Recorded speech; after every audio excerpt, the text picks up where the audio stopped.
भारताचे सरन्यायाधीश भूषण गवई यांच्यावर झालेल्या भ्याड हल्ल्याच्या निषेधार्थ या ठिकाणी जळगावच्या चाळीसगाव मध्ये सर्व संघटनांकडून निषेध नोंदवण्यात आलेला आहे।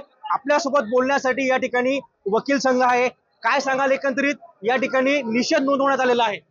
या ठिकाणी आज आम्ही तमाम आंबेडकरवादी आणि संविधान प्रेमी सर्व संघटना आणि सर्व समाजातील लोकांनी एकत्र येऊन या ठिकाणी माननीय तहसीलदार साहेब यांना निवेदन दिले आहे। या निवेदनाच्या माध्यमातून आम्ही अशी मागणी केलेली आहे की भारत देश हा संविधानावर चालणारा देश आहे। आपला सर्वात मोठा सर्वोच्च धर्मग्रंथ संविधान आहे। संविधान हे समानतेवर चालतं। साध्या ट्विटरवर जर कोणी काही लिहिलं तरी त्याच्यावर गुन्हा दाखल होतो आणि भारतीय संविधानाचं एवढं सर्वोच्च मोठं पद सरन्यायाधीश पदावर बूट फेकला जातो, परंतु कुठलीही शासकीय यंत्रणा या विरुद्ध कुठल्याही प्रकारचं ऍक्शन घेत नाही। म्हणून जनतेला हा आक्रोश करावा लागतोय। म्हणून चाळीसगावच्या जागृत जनतेने, आंबेडकरवादी आणि संविधान प्रेमींनी या ठिकाणी तहसीलदारांना व माननीय मुख्यमंत्र्यांना निवेदन दिलेले आहे आणि जे दोषी आहेत या दोषींवर UAPA कायद्याखाली गुन्हा दाखल व्हावा म्हणून आम्ही या ठिकाणी समस्त समाजाकडून मागणी केलेली आहे।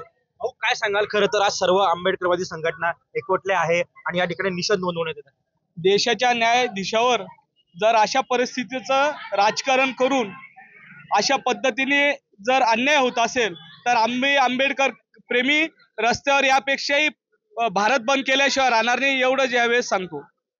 काय सांगाल, एकंदरीत तीव्र स्वरूपाचा निषेध या ठिकाणी नोंदवण्यात आलेला आहे।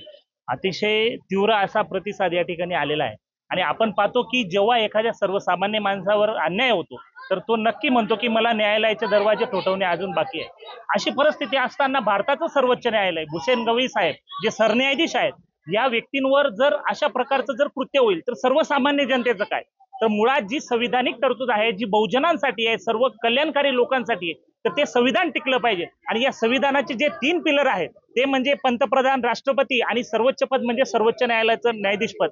या पदावर जर एखादी व्यक्ती, जी संघटना आहे, ज्या व्यक्तीच्या मागे जी संघटना आहे ती काम करून त्यांच्यावर हल्ला करते, तर यांची मनोवृत्ती मुळात लोकांना वाचवण्याची नाही किंवा हे संविधान वाचवण्याची नाही। संविधान विरोधी मनोवृत्ती असलेल्या लोकांचा निषेध करण्यासाठी या ठिकाणी चाळीसगाव वकील संघाचे पदाधिकारी व चाळीसगाव वकील संघाचे सर्व सन्माननीय सदस्य आणि तसे विविध सामाजिक संघटना या ठिकाणी आम्ही निवेदन दिलेलं आहे आणि निषेध व्यक्त केला आहे। आणि या ठिकाणी जे राकेश किशोरे यांच्यावर तात्काळ कारवाई होऊन राकेश किशोरे आणि तिवारी यांच्यावर तात्काळ कारवाई होऊन यांच्यावर गुन्हा दाखल करावा असं सर्वसामान्य जनतेची आणि वकील संघाची भूमिका आहे।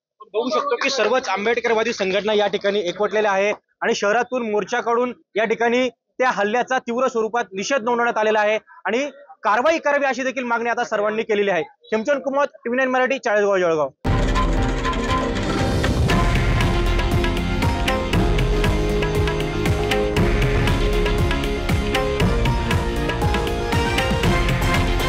हे आहे देशातील नंबर 1 न्यूज नेटवर्क आणि आपण पाहत आहात TV9 मराठी, एकमेव।